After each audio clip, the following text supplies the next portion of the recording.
Papua, tanah yang kaya, surga kecil jatuh ke bumi. Seluas tanah, sebanyak batu adalah harta harapan. Tanah Papua, tanah leluhur, di sana aku lahir.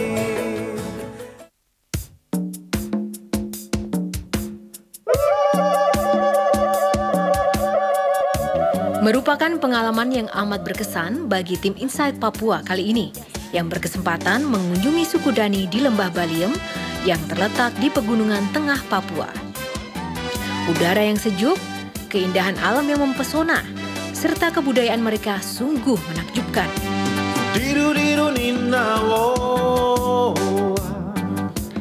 Kedatangan saya di sini sudah dinantikan. Kepala suku dan beberapa warga desa ini menyambut kedatangan saya. Wah, wah, Dedung lauk, wah, wah, wah, wah, wah, Wah, mama. wah, wah, Dedung lauk, wah, wah, wah, wah, wah. Mama. Terus tadi wah itu apa artinya? Selamat datang. Selamat datang, sambutan untuk saya. Kedatangan saya ke sini memang sengaja ingin tinggal bersama mereka. Tujuannya adalah untuk lebih mengenal dan memahami suku-suku dan tradisi adat istiadat suku-suku yang ada di pegunungan. Keramahan mereka membuat saya terasa nyaman berada di sini.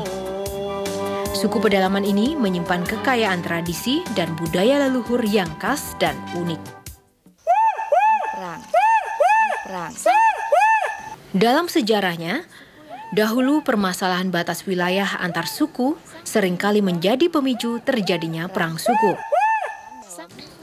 Tradisi perang suku ini dikenal sebagai seremonial dan simbol heroisme masyarakat Papua.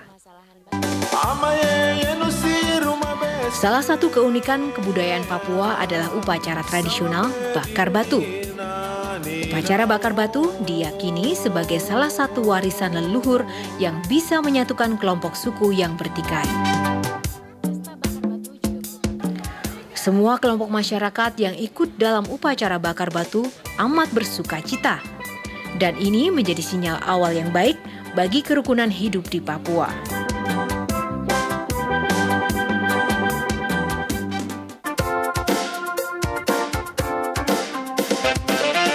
Keragaman adat dan budaya Papua selalu menarik untuk dinikmati. Salah satunya, adat dan budaya suku Kamoro di Mimika, Papua.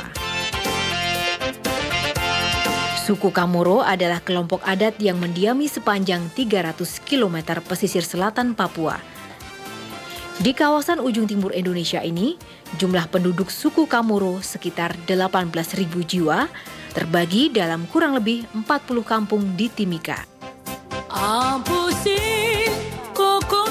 Suku Kamoro memiliki beragam budaya yang unik dan bernilai tinggi. Bahkan, seni kerajinan ukirnya sudah mendunia.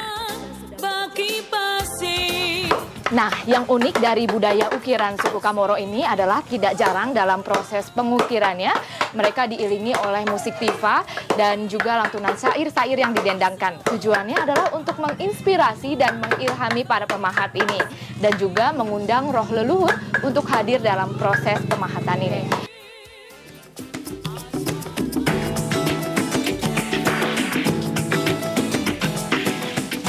Pagi itu, tim Insight Papua mendapat kesempatan melihat dan mengikuti kegiatan sekelompok suku Kamoro mencari dan memproses sagu yang disebut pangkur sagu. Sagu diperoleh dari pemrosesan teras batang rumbia atau pohon sagu. Untuk memperoleh sagu, mereka memilih pohon yang berusia 3 hingga 5 tahun. Pohon yang diperkirakan mengandung banyak sagu ketinggiannya sekitar 15 meter. Mentari telah lama menunggu kawan di malam hari yang dinantikan. Biar di dalam hutan moyang bisa melindungi ya, bahwa oh ini anak-anak adat yang datang. cari sagu. Nah, tadi setelah batang pohon sagu yang keras-kerasnya dibuka, seperti ini dalamnya, isi sagunya. Kita pangkur dulu. Jadi kalau suku Kamoro, perempuan suku Kamoro harus bisa mangkur ya. Hasilnya seperti ini. Bubuk sagu ini dinamakannya amota apimi. Jadi amota itu sagu, apimi itu bubuk. Nih, nanti setelah ini diremas-remas, dikasih air, nanti disaring.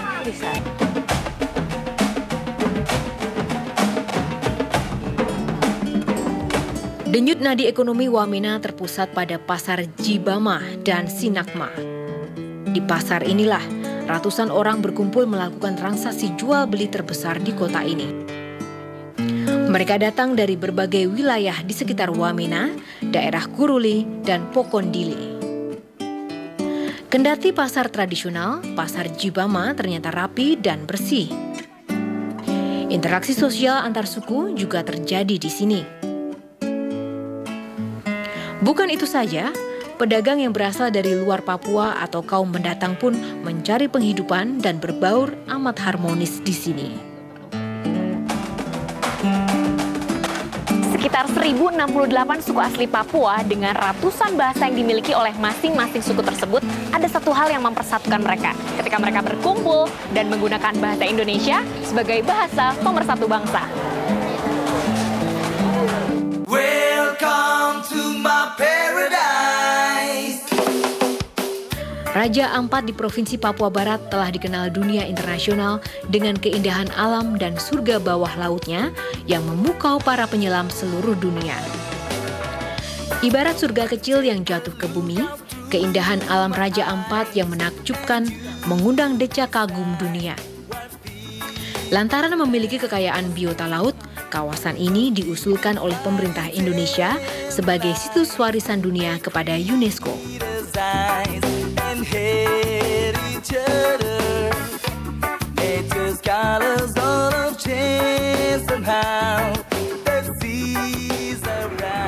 And the other aspect of Papua is the people, very friendly, very welcoming people, and we feel great here and it's very relaxing. What I like about Papua is that it's a pristine environment, and the coral reef are in excellent shape, and also the biodiversity is quite unique, like nowhere else. I've never encountered anything that would make me feel any other way. So, I mean, it's not a question of people are after you with machetes or it's dangerous. I think the most dangerous part of getting here is, or being here is flying. It's wonderful diving. That's really why I came. I heard that it was the best diving in the world, and I believe it is. It's truly remarkable. I come here every year. It's already 4 years. I come here every year because my wife works here. And I help her. I like the people. They are very friendly, and I think this place is one of the less paradise in the world. You can dive everywhere, snorkeling everywhere. It's fantastic. Belum pernah ada masalah. Belum pernah ada masalah di sini. Aman sekali.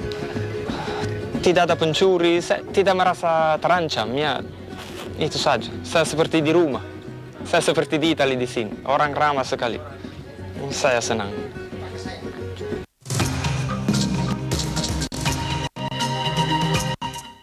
Laki yang gagah itu tegak. Salah atau benar, aku yang buat keputusan dan aku yang harus menerima dampaknya. Wanita-wanita hebat selalu berupaya tampil sederhana di depan suaminya. Karena laki-laki paling terintimidasi oleh wanita hebat. Laki-laki yang gagah have high hopes, short regrets. Laki-laki yang hebat harapannya tinggi. Mario Teguh, Golden Wings. Laki-laki itu maunya apa? Besok jam 7 malam. TV kan kita harus dituntut seperfect mungkin. Serius? Iya. Ya bukan udah. pencitraan ya. Betul. Sekarang ya lepaskan lagi musim itu. kan sekarang pencitraan. Aku sendiri nggak tahu, itu masyarakat yang menilai ya. Setelah dipikir-pikir saya ketemu jawabannya. Karena saya masih banyak kurangnya. Nah, itu tuh bener. Dia kan bisa jadi kan gitu kan. Karena nggak boleh setengah-setengah kalau saya. Udah ngomong begini. Lu terus terang banget sih. Beda banget. Mau tahu kita yang sebenarnya, tanya istri Just kita. Alvin, Mr. Nice Guy. Besok jam 8:30 malam.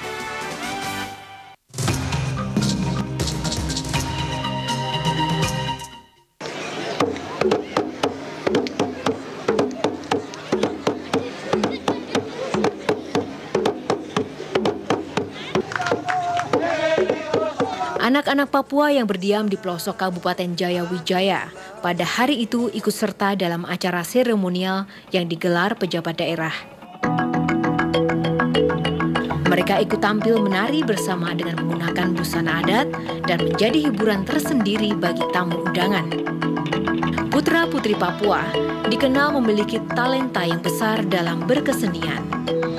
Selain memperkenalkan kesenian dan tradisi leluhur, dalam setiap penampilan, mereka menunjukkan kekhasan tersendiri. Mulai dari kostum yang dikenakan, hingga aksesoris pelengkap yang menggambarkan kekayaan alam yang dimiliki oleh tanah kelahiran mereka. Yang juga melekat dalam tarian ini yaitu perlengkapan tari berupa busur panah. Menari dengan membawa panah, parang, dan tombak bukan sebagai bentuk perlawanan. Ya, memang begitulah budaya Papua. Busur panah dipandang sebagai simbol dan budaya keseharian mereka. Setiap lelaki Papua sejak kecil sudah akrab dengan panah.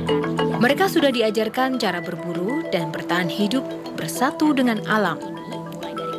Di balik semangat yang membuncah di mata anak-anak Papua ini, ada optimisme dan harapan baru dari para generasi muda Papua untuk memajukan bumi cendrawasih ini. Mulai dari kostum.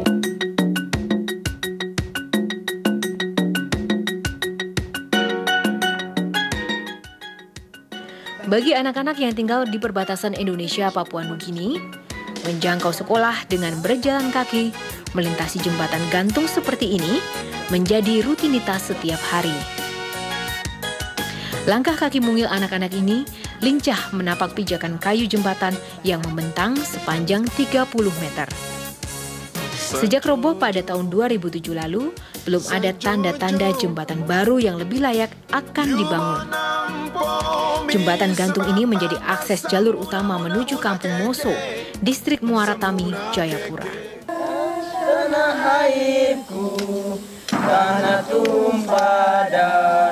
Kendati terletak di perbatasan, fasilitas belajar mengajar di sini tak kalah dengan sekolah-sekolah di kota.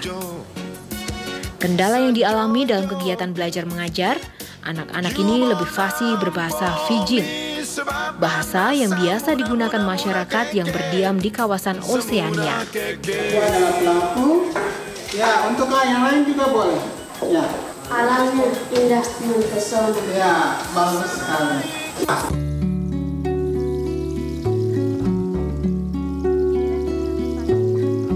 Semangat belajar anak-anak yang bersekolah di Kampung Banda, Distrik Kirom, Papua, patut diacungi jempol.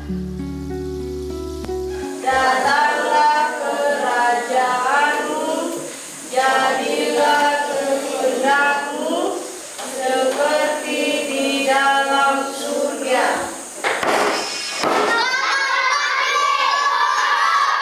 Selamat pagi juga anak-anak. Kendati serba terbatas, fasilitas pendidikan anak-anak ini mendapat perhatian yang memadai guna menunjang aktivitas belajar mengajar. Keterbatasan guru nyatanya tidak mengurangi semangat anak-anak yang merupakan masyarakat perbatasan di Papua menimba ilmu untuk masa depan yang lebih cerah. Riki, saya menjadi dokter. Jadi guru agama. Matematika. Jadi suster.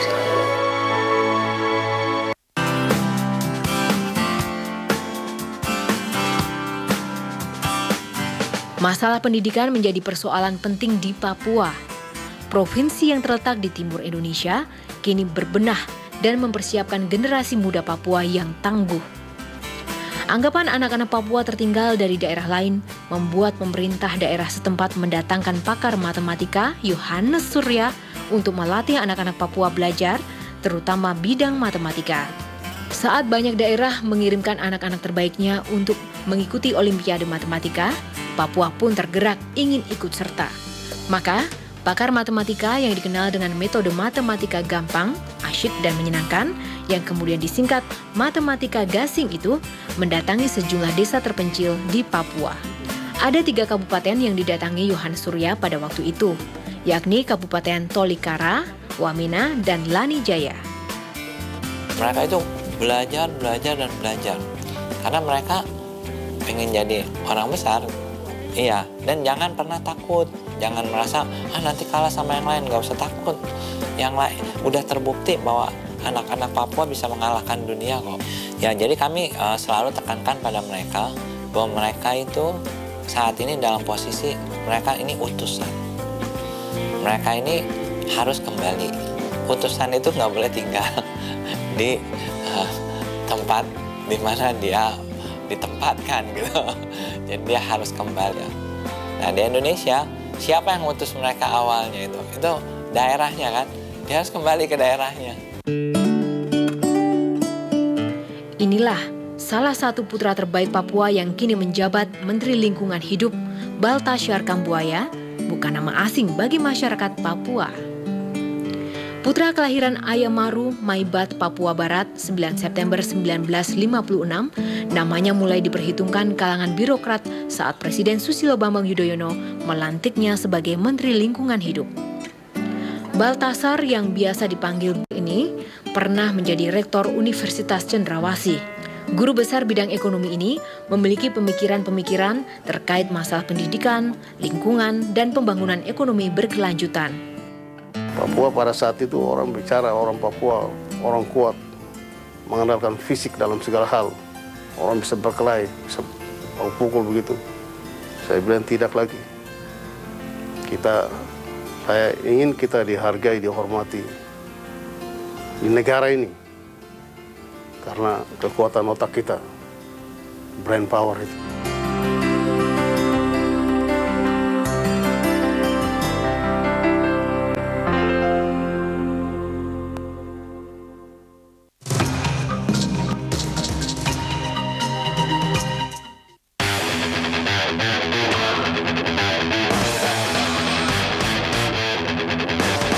Urban, muda, karya, beda, dan gaya. Ikonia, setiap minggu jam 3 sore di Metro TV.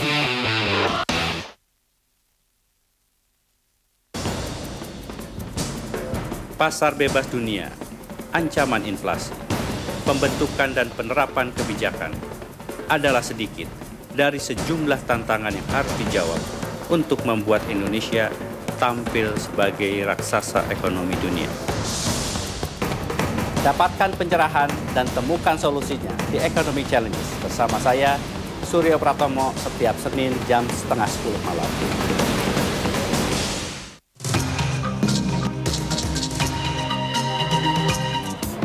Sawape diru nina nina wo.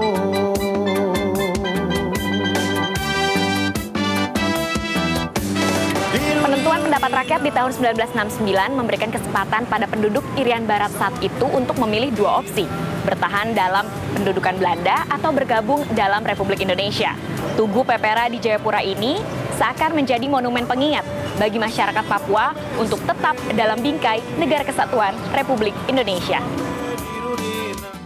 Ya, Papua akan dikenang selamanya sebagai daerah perjuangan. Di Jayapura, kami mendapati Tugu Pepera dan Monumen Yosudarso. Bukan itu saja, keakraban dengan warga tetangga Papua Nugini pun terjalin erat. Nuansa ini terlihat di pasar tradisional Skowotung yang berbatasan dengan negara tetangga Papua Nugini. Disinilah roda perekonomian berputar antara para pelintas batas di daerah Skou, Papua, dan juga daerah Hutung, Papua Nugini. Dan setidaknya dalam seminggu ada 3 hari pasar digelar, yakni hari Selasa, hari Kamis, dan juga hari Sabtu. Dan uniknya lagi, mereka ke sini berjalan kaki dari pos perbatasan menuju pasar ini untuk membeli berbagai macam aneka barang kebutuhan. Diru diru nina wo. Sawape diru nina.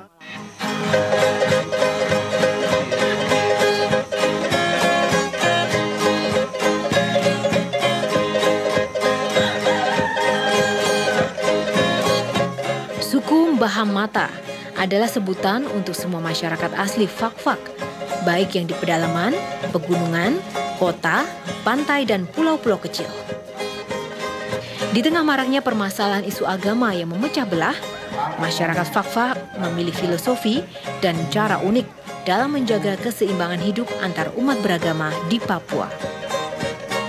Satu tungku tiga batu merupakan suatu istilah yang menggambarkan filosofi keseimbangan dan kebersamaan. Tiga kaki pada satu tungku diibaratkan sebagai tiga agama besar yang berada di Fak-Fak, yaitu agama Islam, Katolik, dan Protestan. Dalam pemikiran masyarakat Fak-Fak, jika tiga kaki ini stabil, maka semua persoalan dapat diatasi dengan baik. Selain satu tungku tiga batu, adat yang kental juga menjadi pemersatu perbedaan yang ada dan pemersatu pluralitas agama di Fak-Fak.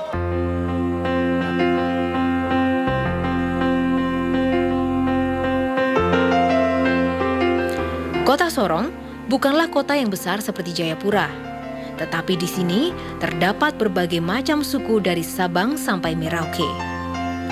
Di Sorong, semua suku aslinya bisa berbahasa Indonesia, bahkan di pelosok wilayah Sorong sekalipun. Warga pendatang yang tinggal menetap di Sorong berasal dari program transmigrasi yang dicanangkan pemerintah sejak tahun 1980-an.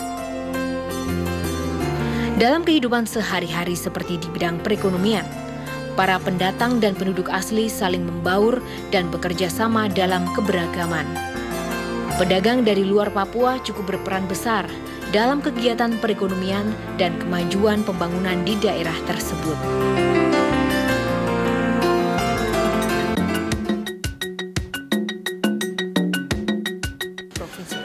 Berbagai kemajuan yang diperoleh sebagai buah manis pembangunan di bumi Cendrawasih dirasakan oleh masyarakatnya. Bertolak dari sejarahnya, Kabupaten Jayawijaya merupakan contoh cikal bakal pemekaran daerah kabupaten yang sukses melahirkan 7 kabupaten baru. Pembangunan di Kabupaten Jayawijaya yang berpusat di kota Wamena terbilang jauh lebih pesat ketimbang pembangunan di kabupaten pesisir di Papua. Kendati ditinjau dari posisi geografis, terkendala akses jalur transportasi yang hanya bisa ditempuh lewat jalur udara. Seluruh barang dan jasa yang dibutuhkan bagi pembangunan fisik dan kebutuhan masyarakat yang didatangkan dari luar Wamena diangkut dengan pesawat udara. Bandara Wamena menjadi zona tersibuk bagi mobilitas penumpang dan barang. Untuk itu, renovasi dan perluasan bandara mutlak diperlukan. Selain mendesak, guna menopang pembangunan ekonomi di kawasan Pegunungan Tengah, pembangunan bandara ini akan membuka isolasi wilayah antar daerah pegunungan. Pemerintah perlu meningkatkan pembangunan infrastruktur jalan darat yang menghubungkan Wamena dengan kabupaten lain di wilayah Pegunungan Tengah Papua.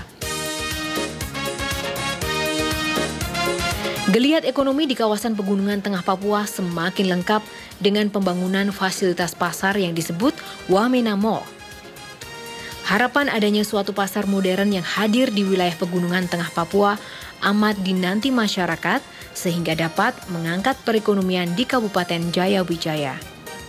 Masyarakat tidak perlu pergi jauh melakukan aktivitas berbelanja hingga ke kota Jayapura. Nantinya, tidak hanya diisi oleh masyarakat non-Papua saja, melainkan mall ini juga bisa dinikmati fungsinya oleh putra-putri asal daerah. Pemberian otonomi khusus bagi Provinsi Papua dimaksudkan untuk mewujudkan keadilan, penegakan supremasi hukum, penghormatan terhadap HAM, percepatan pembangunan ekonomi, peningkatan kesejahteraan dan kemajuan masyarakat Papua dalam rangka kesetaraan dan keseimbangan dengan kemajuan provinsi lainnya. Ketika komunikasi tiga tungku, adat, pemerintah, dan agama saling melengkapi di dalam kehidupan masyarakat Papua, maka akan terwujud pembangunan Papua yang lebih maju.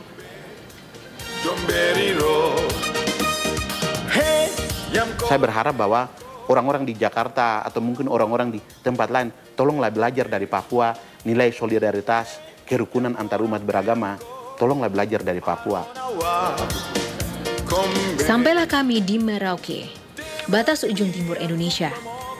Tempat didirikannya Tugu Trikora dan Menara Kembar 0 km. Ini seakan menjadi pengingat semangat persatuan anak bangsa dalam mencapai kemerdekaan.